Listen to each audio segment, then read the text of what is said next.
3 stigma negatif masyarakat terhadap Oscar.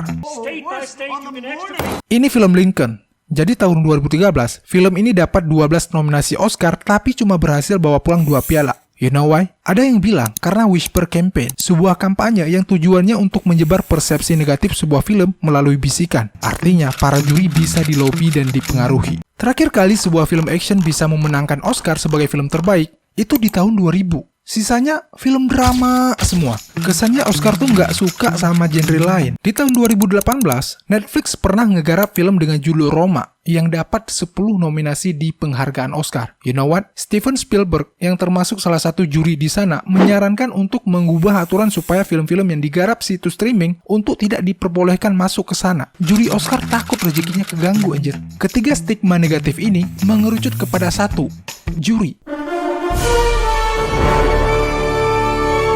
Lantas siapa yang menjadi jurinya? Basically semua orang yang terlibat setidaknya satu film dalam 10 tahun terakhir berhak untuk mengajukan dirinya. Barulah kemudian diseleksi oleh anggota komite. Di tahun 2020, penghargaan ini dinilai sama 9.427 juri. Setiap juri hanya boleh memilih berdasarkan profesi keahliannya. Misalnya aktor, hanya boleh memilih pada kategori acting. Editor, hanya boleh memilih di bidang editor. Director, hanya boleh memilih di bidang directing. Masing-masing dari mereka berhak untuk mengajukan 5 nama. Setelah dikumpulkan, 5 nama-nama yang punya suara terbanyaklah yang berhak untuk dinominasikan dan diumumkan ke publik. Setelah itu, barulah pemilihan tahap 2 dilakukan. Tapi kali ini, cuma boleh milih dari nominasi yang udah diumumkan ke publik tadi. Nah, dari fakta ini, kita tahu bahwa para pemilih ini bukan orang sembarangan. Mereka memang benar-benar tahu apa yang mereka pilih karena mereka memang terlibat dalam industri tersebut. Nggak jarang, film-film populer itu cuma menang di populernya doang. Karena populer, kita-kita ini, lu, gua, orang-orang awam, ngerasa film ini bagus. Padahal kita nggak tahu apa-apa tentang acting. Kita nggak ngerti apa-apa tentang directing. Kita nggak paham apa-apa tentang sinematografi yang baik. Intinya, voters di penghargaan Oscar ini menilai dari segi kualitas, bukan popularitas. Nah, kalau udah ngomongin kualitas, tentunya sangat subjektif, apalagi sama sesuatu yang bernilai seni seperti ini. Nggak ada parameternya. Jadi si A dengan si B belum tentu sama cara menilainya. Menurut si A mungkin keren, menurut si B ya biasa aja. Dan kebetulan pendapatnya si A lah yang punya kekuatan untuk nentuin hasil. Nah, sama juga dengan pemilih, yang dipilih pun which is film, wajib untuk mengajukan diri untuk diseleksi dalam penghargaan ini. Apakah film-film kayak Asyapmen bisa dimasukin ke sana? Bisa, asalkan sesuai sama 38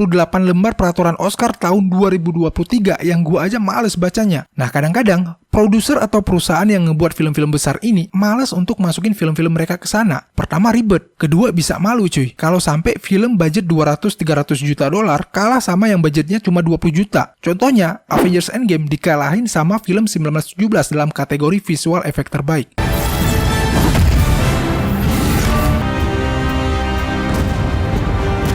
Entah kalah dari mananya, kita nggak paham. Lagi-lagi karena kita cuma orang awam. Tapi walaupun begitu, secara pendapatan, Avengers Endgame justru luar biasa jauh lebih tinggi ketimbang 1917. Karena kadang-kadang, popularitas bisa ngalahin kualitas. That's why selain Oscar, ada juga tuh penghargaan-penghargaan kayak People's Choice Award, MTV Award, yang menang kalahnya itu ditentuin sama kepopulerannya. Pada akhirnya, bagus tidaknya sesuatu akan bergantung kepada di mana sesuatu tersebut berada. Kalau lu nggak dihargai, bukan berarti lu nggak punya harga. Tapi sebagai tanda bahwa lu harus segera pindah ke tempat yang berbeda.